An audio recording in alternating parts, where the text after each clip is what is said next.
36th chapter and the first verse. It's their fate that's at stake. In the 14th year of King Hezekiah, Sennacherib, king of Assyria, made war on all the fortress cities of Judah and took them. Then the king of Assyria sent his general, the Rabshakeh, accompanied by a huge army from Lachish to Jerusalem to King Hezekiah.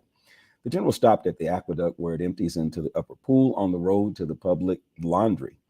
3 men went out to meet him: Eliakim, son of Hilkiah, in charge of the palace, Shebna, the secretary, and Joah, son of Asaph, the official historian.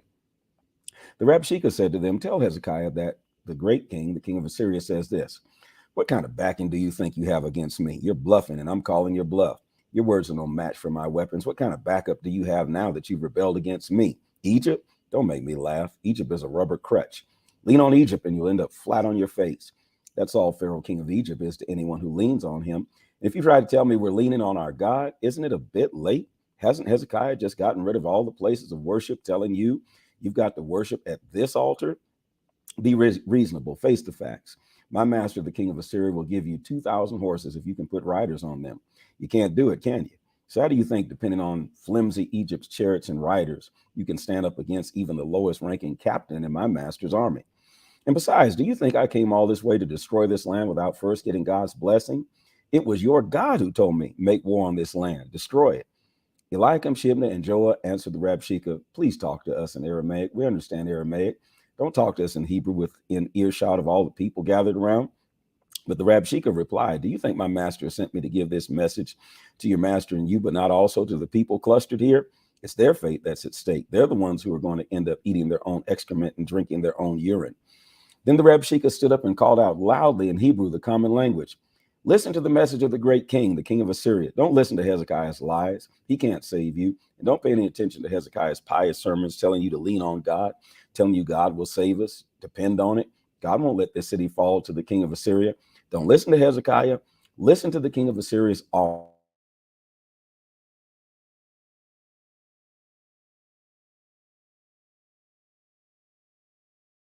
and spaces, and more enough fertile and productive land for everyone.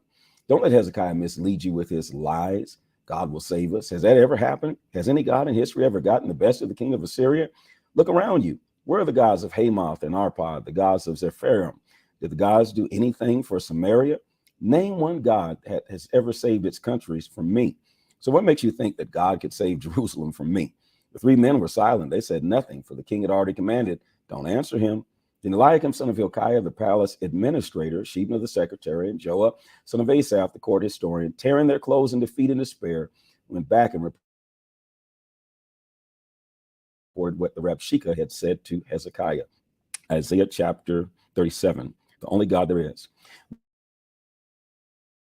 Nitchel, burlap, gunny sacks, and went into the sanctuary of God.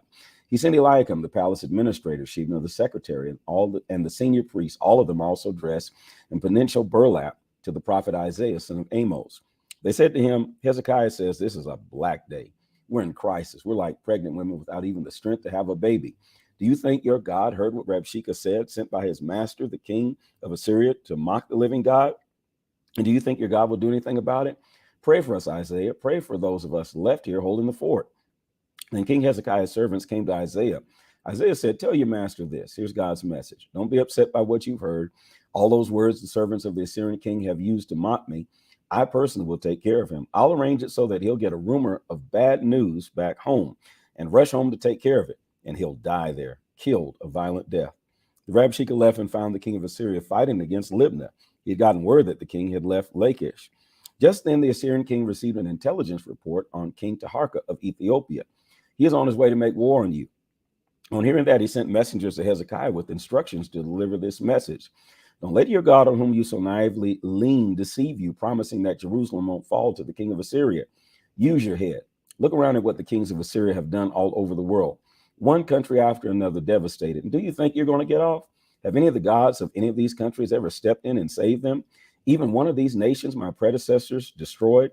Gozan, Haran, Rezeph, and the people of Eden who lived in Telassar. Look around. Do you see anything left of the king of Hamath, the king of Arpad, the king of the city of Zepharim, the king of Hena, the king of Eva? Hezekiah took the letter from the hands of the messengers and read it. Then he went into the sanctuary of God and spread the letter out before God. Then King Hezekiah prayed to God, the God of the angel armies, enthroned over the cherubim angels. You are God, the only God there is, God of all kingdoms on earth. You made heaven and earth. Listen, O God, and hear. Look, O God, and see. Make all these words of Sennacherib that he sent to mock the living God. It's quite true, O God, that the kings of Assyria have devastated all the nations and their lands. They've thrown their gods into the trash and burned them. No great achievement, since there were no gods anyway. Gods made in workshops, carved from wood and chiseled from rock. At the end, to the no gods. But now step in, O God, our God. Save us from him. Let all the kings of the earth know that you and you alone are God. Then Isaiah, son of Amos, sent this word to Hezekiah. Here's God's message, the God of Israel. Because you brought King Sennacherib of Assyria to me in prayer, here's my answer. Here's God's answer. She has no use for you, Sennacherib, nothing but contempt. This virgin daughter, Zion. She spits at you and turns on her heel, this daughter, Jerusalem. Who do you think you've been mocking and reviling all these years? Who do you think you've been jeering and treating with such utter contempt all these years? The Holy One of Israel. You've used your servants to mock the master. You brag within my fleet of chariots. I've gone to the highest mountain ranges, penetrated the far reaches of Lebanon, chopped down its giant cedars, its finest cypresses. I conquered its highest peak, explored its deepest forest. I dug wells and drank my fill. I emptied the famous rivers of Egypt with one kick of my foot. Haven't you gotten the news that I've been behind all this all along? This is a long-standing plan of mine, and I'm just now making it happen, using you to devastate strong cities, turning them into piles of rubble, and leaving their citizens helpless, bewildered, and confused, drooping like unwatered plants, stunted like withered seedlings. I know all about your pretentious poses, your self-important comings and goings, and yes, the tantrums you throw against me, because of all your wild raging against me, your unbridled arrogance that I keep hearing of. I put my hook in your nose and my bit in your mouth. I'll show you who's boss. I'll turn you around and take you back to where you came from. And this Hezekiah will be your confirming sign. This year's crops will be slim pickings, and next year won't be much better. But in 3 years, farming will be back to normal with regular sowing and reaping, planting, and harvesting. What's left of the people of Judah will put down roots and make a new start. The people left in Jerusalem will get moving again. Mount Zion survivors will take hold again. The zeal of the God of angel armies will do all of this. Finally, this is God's verdict on the king of Assyria. Don't worry, he won't enter this city. He won't be let loose a single arrow. He won't brandish so much as one shield, let alone build a siege ramp against it. He'll go back the same way he came. He won't set foot in this city. That's God's decree. I've got my hand on this city to save it. I'll save it for my very own sake, but also for the sake of my David dynasty. Then the angel of God arrived and struck the Assyrian camp. 185,000 Assyrians died. By the time the sun came up, they were all dead, an army of corpses.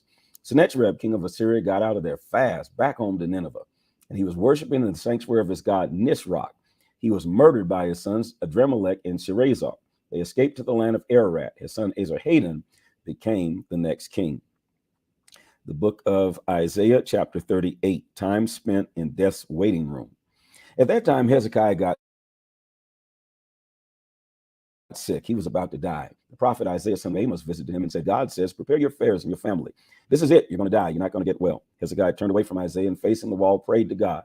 God, please, I beg you, remember how I've lived my life. I've lived faithfully in your presence, lived out of a heart that was totally yours. You've seen how I've lived, the good that I've done. And Hezekiah wept as he prayed, painful tears. Then God told Isaiah, go and speak with Hezekiah, give him this message from me. God, the God of your ancestor David, says this. I've heard your prayer. I've seen your tears. Here's what I'll do. I'll add 15 years to your life, and I'll save both you and this city from the king of Assyria. I've had my hand on this city. And this is your confirming sign, confirming that I, God, will do exactly what I promised. Watch for this. As the sun goes down and the shadow lengthens on the sundial of Ahaz, I'm going to reverse the shadow 10 notches on the dial. And that's what happened. The declining sun's shadow reversed 10 notches on the dial. This is what Hezekiah, king of Judah, wrote after he had been sick and then recovered from his sickness. In the prime of life, I have to leave. Whatever time I have left is spent in death's waiting room.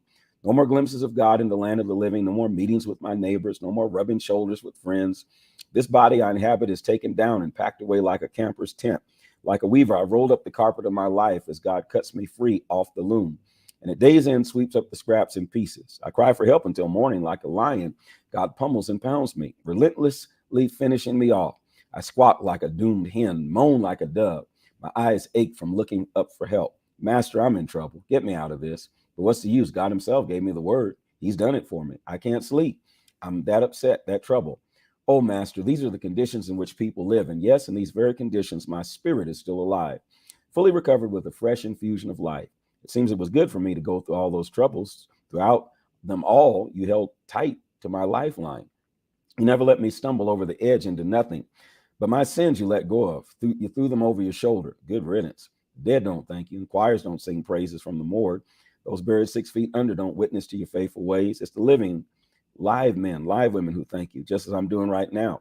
Parents give their children full reports on your faithful ways. God saves and will save me as fiddles and mandolins strike up the tunes. We'll sing, oh, we'll sing, sing for the rest of our lives in the sanctuary of God.